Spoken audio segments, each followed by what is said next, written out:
Welcome back. એવું કહી શકાય કે રાજ્યમાં મેઘાએ હવે જમાવટ બોલાવવાની શરૂઆત કરી છે. માત્ર સૌરાષ્ટ્રમાં જ નહીં પરંતુ દક્ષિણમાં પણ મેઘાએ ધોધમાર વરસવાની શરૂઆત કરી. દિવસભર ભરૂચ, સુરત, વલસાડ, તાપી અલગ અલગ જિલ્લાઓમાં મેઘ મહેર જોવા મળી. વરસાદથી ખેડૂતોએ હાશકાર અનુભવ્યો.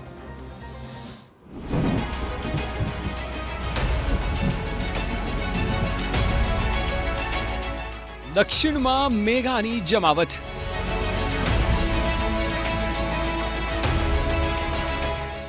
અલગ અલગ જિલ્લાઓમાં વરસાદ.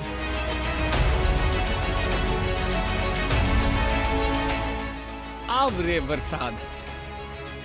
લાંબા સમયથી દક્ષિણ ગુજરાતના લોકો બફારાથી થાક્યા હતા.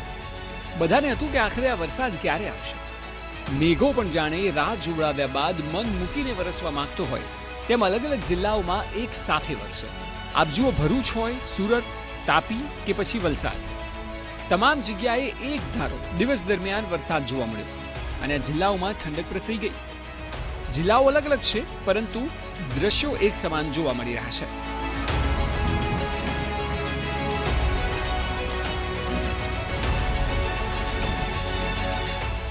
ભરૂચ જિલ્લામાં અનેક તાલુકા અને ગામોમાં વરસાદ જોવા મળ્યો હતો.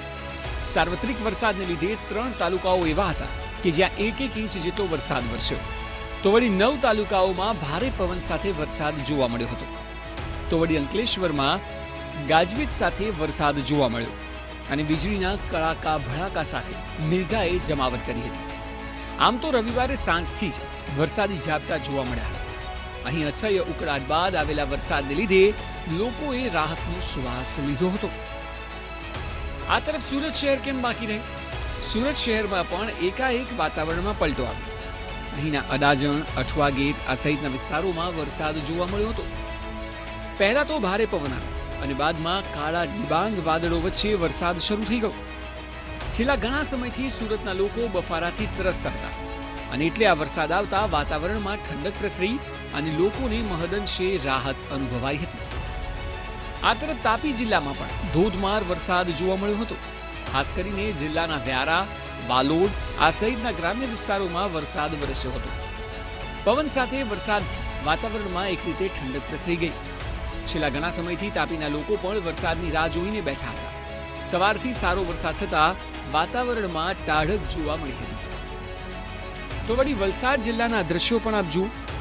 અહીં સતત બીજા દિવસે પણ વરસાદ જોવા મળ્યો હતો. અહીંના કપરાડા અને ઉમરગામમાં ધોધમાર વરસાદ વરસ્યો હતો. ખાસ કરીને કપરાડાના નદી નાળા છલકાયા હતા અને ખેતરોમાં પણ પાણી જોવા મળ્યા હતા.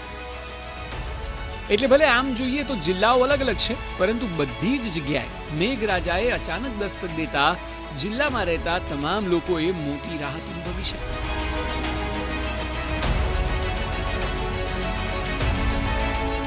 હજી તો આ ચોમાસાના સિઝનની શરૂઆત છે. આગાહી મુજબ આ વર્ષે સારો એવો વરસાદ વરસી શકે છે અને ગુજરાતમાં વરસાદ ખેતીલાયક રહે તેવી અપેક્ષા જગતનો તાત રાખી રહ્યો છે. Bureau report, TV9.